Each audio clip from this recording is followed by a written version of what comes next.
एक बात जरूर है कि आप जब स्तुति गाते हैं, देवता खुश होते हैं, आपके अंदर के देवता भी प्रसन्न हो जाते हैं और आपके लिए अनंत राशि से, अनंत नाड़ियों से कितने तो भी तेज पुंज ऐसे प्रकाश के किरण आपके अंदर छोड़ते हैं। आपने फोटोग्राफ्स में देखा होगा ये कितनी मेहनत करते हैं आपके लिए। तो आपके लिए भी बहुत आवश्यक है कि वो जब इतनी हमारे लिए मेहनत कर रहे हैं तो हमें भी इस शुद्धता को पाना चाहिए।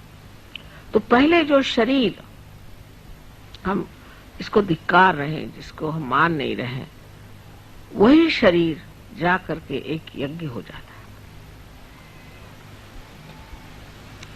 यज्ञ माने ऐसे कि अब हमारा शरीर है, हो रही तकलीफ, तो ये तो तकलीफ होनी है क्योंकि ये यज्ञ है ना। अच्छी बात है, जैसे कि काष्ठ का जलना यज्ञ में जरूरी है, उसी तरह इस शरीर का भी जलना यज्ञ में जरूरी है।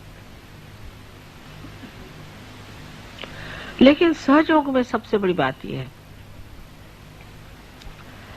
कि ये जो कृतयुग शुरू हो गया आपके पूर्व पुण्य से, आपको बहुत तकलीफ तो कुछ होती नहीं खास। सब सामने चीज आके खड़ी हो जाती, सब साक्षात्कार होते रहता है। आप कहते हैं चमत्कार हो रहा है, सब चीज आपको सुलभ में मिल जाती, बहुत से काम आपके सरल सहज हो जाते। शोभना सुलभ गति कहा जाता है कि आपके शोभायमान इस तरह के जीवन में अत्यंत सुलभता से आप इसे प्राप्त कर सकते हैं। कोई भी अशुभ काम करने की, अशोभनीय काम करने की जरूरत है। तो ये एक तरह की बड़ी सूक्ष्म माया भी है कि उसमें यह नहीं सोचना चाहिए कि ये सारे चमत्कार हमारे लिए इसलिए हो रहे हैं क्योंकि हम कोई बड़े भारी सहयोगी हैं।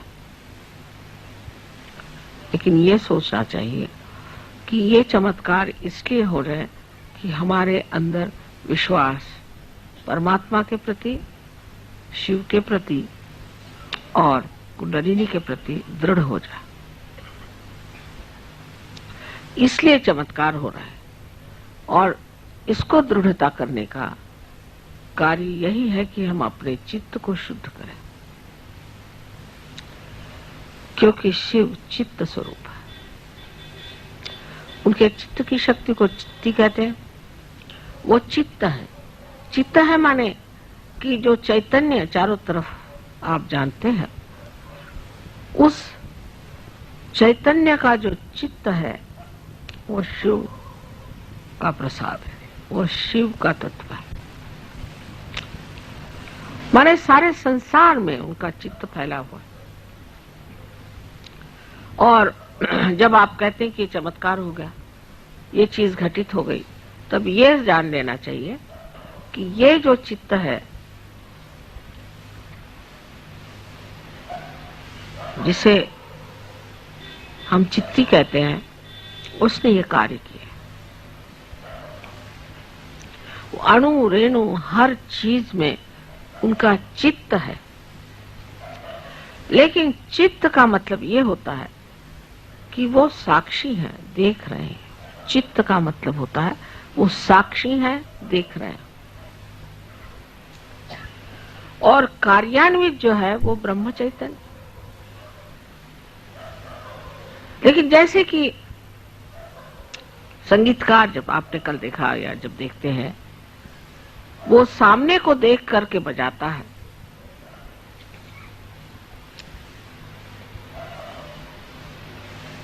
उसी प्रकार ब्रह्म चैतन्य उस चित्त की दृष्टि को देख करके ही कार्यान्वित होता है। उस दृष्टि को, उस चित्ती को ब्रह्म चैतन्य जानता है और वो इस कार्य को तब करता है जब उस चित्ती को देखकर उसे वो ठीक समझता है। जैसे अभी हम आते साथ एक साहब आए थे, एकदम से उन्होंने पानी माता जा रहे, मुझे देखते साथ एकदम हक पका गए। मुझे देखा, मैंने कुछ कहा नहीं, कुछ नहीं, सिर्फ मुझे देख करके एकदम सक पका गया। उसी प्रकार वो कुछ कहे या न कहे, क्योंकि ब्रह्म चैतन्य ये देवी की शक्ति है और वो कार्यान्वित है, और वो उस देखने वाले को जानती है। और उस शक्ति की पूरी समय यही लीला है कि उस एक देखने वाले को खुश रखना है। इसलिए कभी कभी आप कहते भी हैं कि मां ऐसे गड़बड़ क्यों हो गया। वहां इसलिए हो गया कि वो जो चित्ती थी उसका रुख बदल गया था।